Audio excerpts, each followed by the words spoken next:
Hello, and welcome back to another Bobby Quarters Making Sense podcast. Today's true crime story will be over the Somerton man.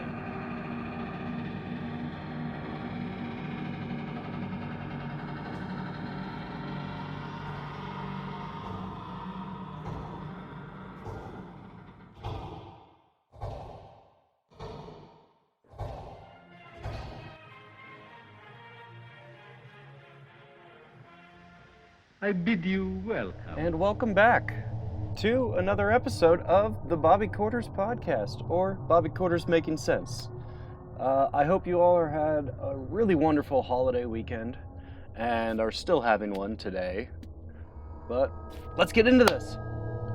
December 1948, Somerton Beach, Australia.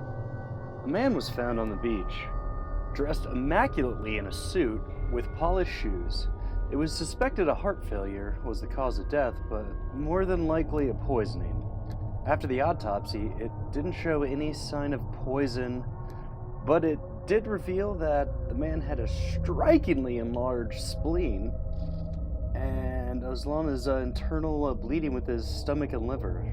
So that's kind of a suspicious cause of death already. Not to mention that he was in a fully pressed suit. That's just, that's weird. Inside of his stomach, they have found a pastry, which actually, when I was doing my research for this, what I had discovered with it is it's actually pronounced like a pasty, like things that go-go dancers would wear back when go-go girls were a thing.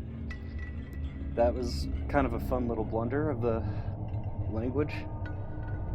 The guy had no wallet or ID. All the tags on his clothes had been removed. Fingerprints weren't identifiable. No way to ID this person.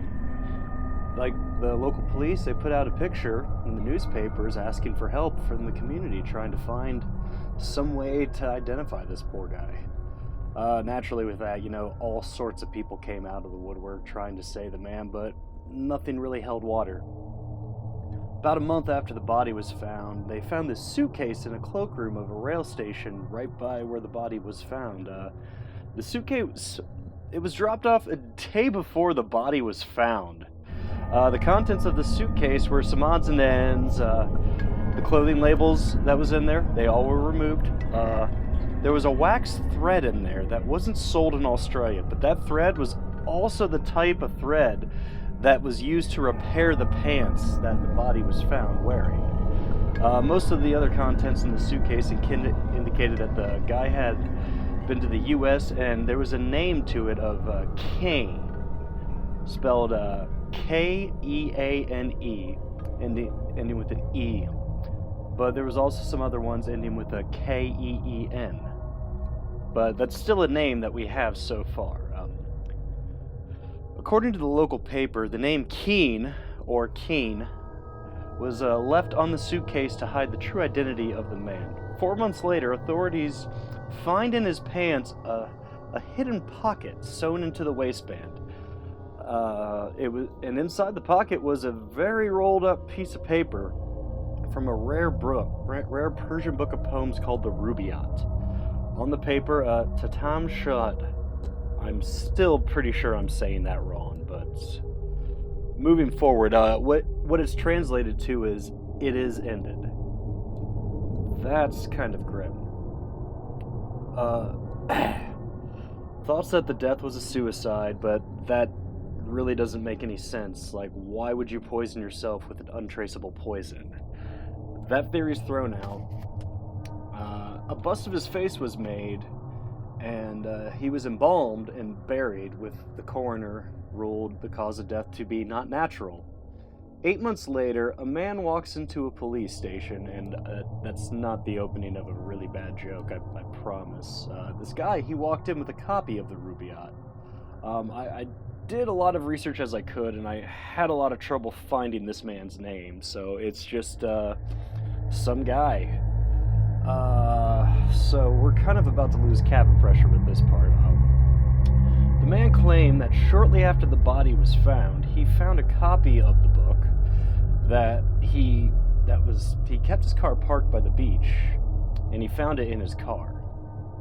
That's just very strange. He didn't think anything of it at the time, as most people wouldn't, I guess. I mean, I don't know about you, but if I'm finding something in my car that I know I didn't put there, I would be mildly suspicious. But he didn't think anything of it until he saw an article in the paper about the Somerton man. And the book had a final, on the back cover, in the back pages of it, there was a little piece torn out, and that's why he brought it in. Naturally, the piece that was found in the hidden pocket matched perfectly that book. So, yeah, it's kind of getting interesting. On the back cover of it, of the book, that is, written was this very strange code. This code is still to be cracked today.